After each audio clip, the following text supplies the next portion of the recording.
Coming up on today's show, Joe Goodman of AL.com wrote an opinion piece about Alabama's ongoing quarterback battle. Now, there is no new reporting in this article, but he does have a lot of opinions that I just kind of completely disagree with. So we're going to break this down, some of what he had to say, and I'm also going to give my take on, different things throughout the article that Joe Goodman had to say.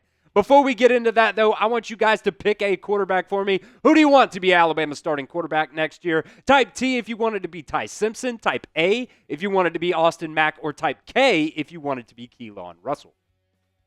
Now, the main and first question that Joe Goodman had for this article was, who will be Alabama's quarterback in 2025? It's a question that I think everybody wants to know the answer to right now, if you are an Alabama fan anyways. But Goodman first makes the claim that either way, somebody's going to get burned from this quarterback battle. And in my opinion, I think Ty Simpson really is the only one who could get burned if that decision did not go his way. He's going into his redshirt junior season, and look, he's put the time and the effort and all the work in his time here at Alabama, and also he is a transition piece as well from the Nick Saban era to the Kalen DeBoer era, so I do think that is notable as well. So if Austin Mack wins the job, Ty would be getting the short end of the stick. If Austin Mack wins, that's fine, that's okay, but Ty, at the end of the day, would be getting the short end of the stick at that. But if Ty wins the job, I don't see really how Austin Mack or Keelon Russell would be getting burned from that decision. Keelon Russell is a true freshman after all, and Austin Mack is still really young. He's got a few more years before he has to go anywhere. Now, you could hit the transfer portal, but I'm talking NFL related anyways. That's kind of like saying that Tua would have been burned when Jalen Hurts won the quarterback battle a couple of seasons ago. Well, what did Tua do? He just came back for another season and ended up winning that starting job over Jalen Hurts. And Jalen Hurts even stuck around as well. So, when you talk about the culture here at Alabama, it's really a culture of competitiveness. And guys want to be here to be able to compete. And I don't see that as a difference here with any guy on this roster right now, even in the transfer portal era. I do think, though, there is a key difference between that situation. Austin Mack followed Kalen DeBoer to Alabama, but Ty is also going into what we should expect to be his final season, so it's not like he'd be having to sit forever back there if he didn't win that quarterback battle this season. Goodman also makes the claim that Kalen DeBoer should already know who the starting quarterback should be, and we haven't even gotten to A-Day yet. This is what Goodman said about Alabama's quarterback battle. He said, Alabama's A-Day is on April 12th. This is the team's fourth week of spring practice. DeBoer should know by now who his starting quarterback is going to be going into the 2025 season. But if he doesn't, then Alabama isn't necessarily in trouble. It just means that DeBoer and offensive coordinator Ryan Grubb must make an entirely different decision. Do they go back into the transfer portal for another quarterback after the spring, or do they hope for the best with either Ty Simpson or Austin Mack? Now, I think this just absolutely makes no sense. There's no reason at all why you should know who the quarterback is going to be next season, already right now as we sit. Nick Saban never, that I could remember anyways, announced a new quarterback during, spring practice or even before the season even started. We always had to wait until that first offensive drive of the season before ever figuring out who the starting quarterback was going to be if, Alabama was going through that quarterback battle type of situation there. Now, I don't think it would, hurt to add a body into the room in the transfer portal. I do really hate the fact that we only have 3 guys in there. You go back to Kalen DeBoer's time at Indiana. They played 4 quarterbacks during the season because every single one of them ended up getting hurt. And right now, I don't even know who your 4th emergency quarterback would be. Jalen Mbakwe, maybe, but he's just now getting to the offensive side of the ball, so I don't really know if that would be the case either, but you're not going into the portal for a starting quarterback anyways. They'd have to learn the system. They'd have to beat out all 3 guys that are already on the roster right now before the season even started. They're not going to be able to go through spring practice, so that only leaves a short couple of weeks before they would be able to do that. You got the summertime as well, but, you're not with the team. You're not going through practice and everything like that. So, look, right now anyways, there aren't many quarterbacks in America that can even do that. Carson Beck was the number 1 quarterback in the transfer portal in January, and I'm willing to even say right now that Alabama has 3 quarterbacks on the roster who right now are better than Carson Beck. So whatever quarterback is going to end up being that starter for Alabama next season, I think that guy is already on the roster. So let me know here at the pinned comment of today's video, when does the quarterback battle get figured out for the Crimson Tide? Type S if you think they'll figure it out during spring practice. Type B if you think they'll figure it out before the season. Or type D if you think it's going to be during the season, whether that's the first game of the season or a couple of games in as well. Let me know what you guys think at the pinned comment of today's video. That ad's going to come here on YouTube. That is totally fine. You guys can ignore it. Get down there and let me know what you guys think. Another part of Goodman's article here. He said, and if 17-year-old freshman quarterback Keelon Russell starts for Alabama in the fall, then something went very wrong. I don't think that's necessarily the case either. If Keelon Russell ends up winning this quarterback battle for Alabama, that means he is just undeniably great.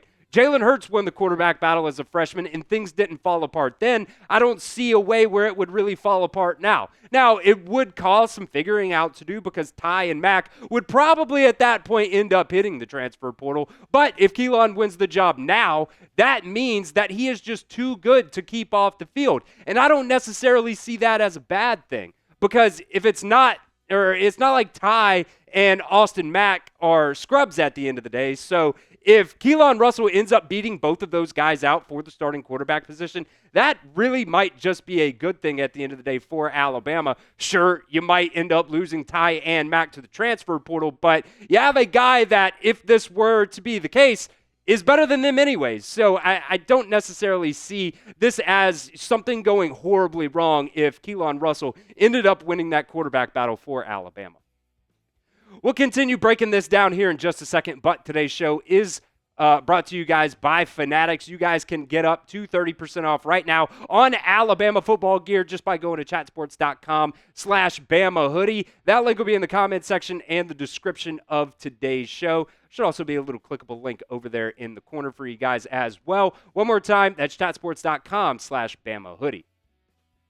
Now, we also said that Kalen DeBoer doesn't necessarily have to win a national championship in year 2. Just pick a quarterback who can take down Vanderbilt. Is that so hard? And that last "is that so hard" part is pretty snarky, to be honest with you. But look, AL.com writers just have an absolute obsession with this game.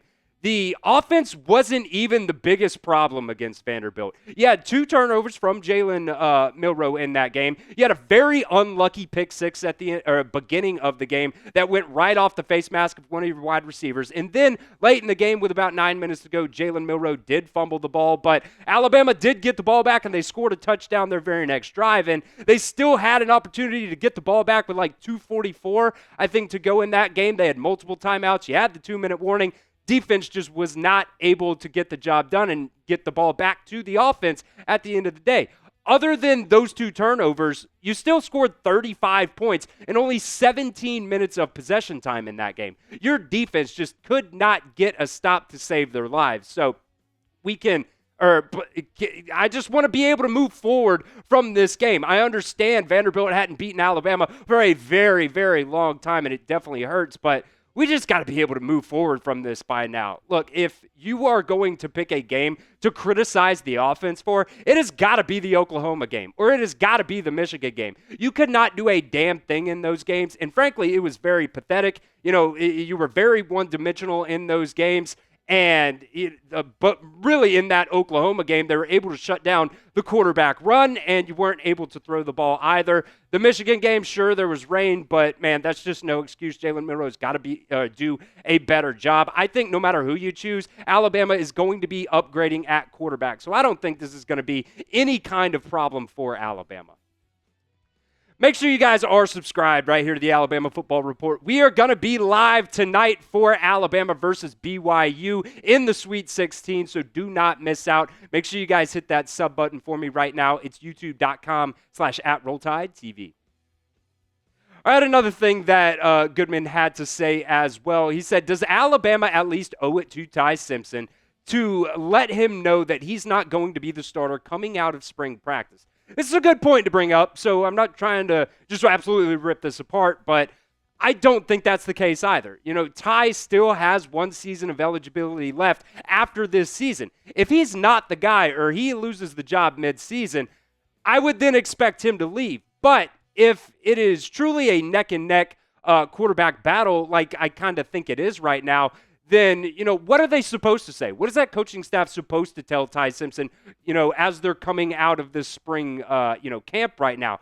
And even if it's not a close battle, not to say that Ty Simpson will do this, but you don't want him to get complacent over the summertime or going into fall as well. You want him to go into the summer and to fall camp thinking that he has to keep busting his ass to get better, to be able to beat out Austin Mack and Keelon Russell because they are right behind him on his heels. I've got a little analogy for this. When you see sprinters sometimes, you don't see this often, but it does happen every now and then, they're winning a race and then they kind of look up at the monitor the last, 10 meters of the race or something like that, and they start celebrating early, and then the guy in second place ends up coming from behind and ends up passing that person. Look, it's just human nature to, get complacent when you think you absolutely have that job in the bag. So, no, I don't think Kalen DeBoer should feel any type of pressure to tell Ty Simpson whether or not he is winning, that starting quarterback battle coming out of spring practice. Joe Goodman also said, talking about Ty Simpson, if he was good enough to play for Alabama, then why didn't he beat out Jalen Milroe at any point during last season? Oh, man. Look, we've discussed this plenty on the channel. If you think that anyone other than Jalen Milroe was going to be that starting quarterback for Alabama last season, you are just delusional at this point. Look, Jalen was voted as a team captain at the very beginning of the season. You can't move on from him. He was also called out by Greg Byrne, your athletic director, during that initial meeting introducing Kalen DeBoer to be a team leader, to keep this team together throughout this coaching transition.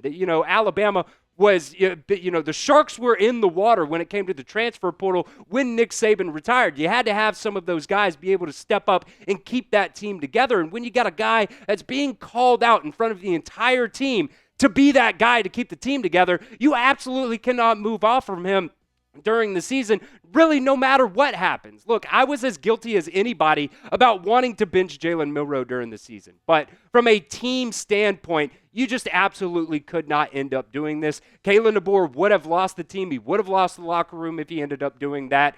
And from everything that we've heard from this past season, Jalen was also a better leader at that point than Ty Simpson. And I don't think enough people really take that into consideration. But, from what Kalen DeBoer has said so far this spring, Ty has really taken a step forward in that department. I think Austin Mack probably has too as well. But look, Jalen Milroe's gone now. It is absolutely open season. If Ty ends up winning the starting job and then struggles against Florida State in the first game of the season, Austin Mack should definitely get his chance, or Keelon Russell, whoever you want it to be.